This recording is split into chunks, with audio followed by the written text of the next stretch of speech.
नुकतेच आता 10वीचे रिझल्ट कळालेले आहेत.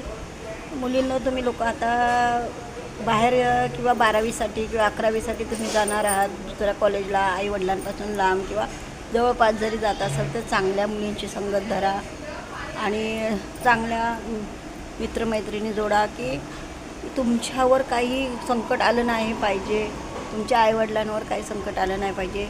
तुम्ही तुमच्या आईवडिलांचा चेहरा लक्षात घ्या, आईवडिलांचे परिश्रम आठवा, तुम्हाला पैसा घालवणार आणि ते किती काम करतात, किती कष्ट करतात ह्याचा विचार थोडासा तुम्ही करा. आणि सांगण्याचा पर्याय म्हणजे वैष्णवी. आता वैष्णवीचं काय झालं हे तुम्हाला माहीतच आहे.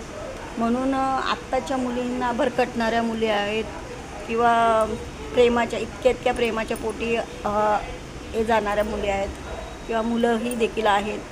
तर मुली पण तशाच असतात, एक वेळा मुलांचंच सांगत नाही, मुली पण चांगल्या नसतात, मुलंही चांगल्या नसतात. चांगल्या मुलांची आणि चांगल्या मुलींची संगत धरा की इथून पुढं तुम्हाला काही संकट आलं नाही पाहिजे, की तुम्हाला काही नुकसान झालं नाही पाहिजे. ह्याच्यासाठी तुम्ही स्वतःही निर्णय घेऊ शकता. आता तुम्ही मोठे आहात, तुम्हाला समजतं आहे की काय चाललं आहे आपल्या जगात आणि काय नाही आहे. तर समजदारपणाने अभ्यास करा, पुढे जा, आईवडिलांचं नाव कमवा. आईवडिलांनी तुमच्यासारखे भरपूर आणि जरी थोडीशी जरी चुकी झाली तर आईवडिलांशिवाय दुसरं कोणीही चुकीला माफी नाही करत. कारण आईवडील जेवढे पोटात घालतात ना तेवढे कोणीही घालत नाही. तुम्ही 4 माणसात बसा, उठा, किती तुम्हाला हसण्यातच घालवणार, येड्यातच काढणार, पण आईवडील कधी माझा मुलगा वेडा, मुलगी वेडी नाही असं आहे असं म्हणत नाही हो. पण माझं म्हणण्याचा उद्देश आहे की तुम्ही स्वतःही मोठे आहात, स्वतः कर्तृत्ववान व्हा. आणि कॉंग्रॅच्युलेशन तुम्हाला कॉलेजच्याबद्दल, आणि तुम्ही पास झाला त्याच्याबद्दल अभिनंदन तुमचं.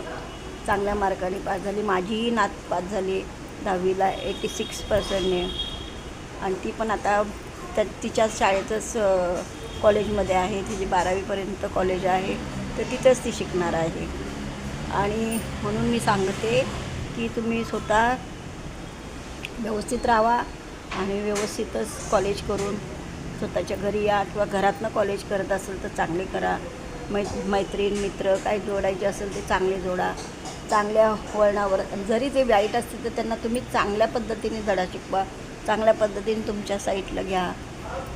की आजकाल मुलं चांगलीच असतात किंवा वाईट असतात हे तुम्हाला ओळखता आलं पाहिजे, मुली आल्या पाहिजेत.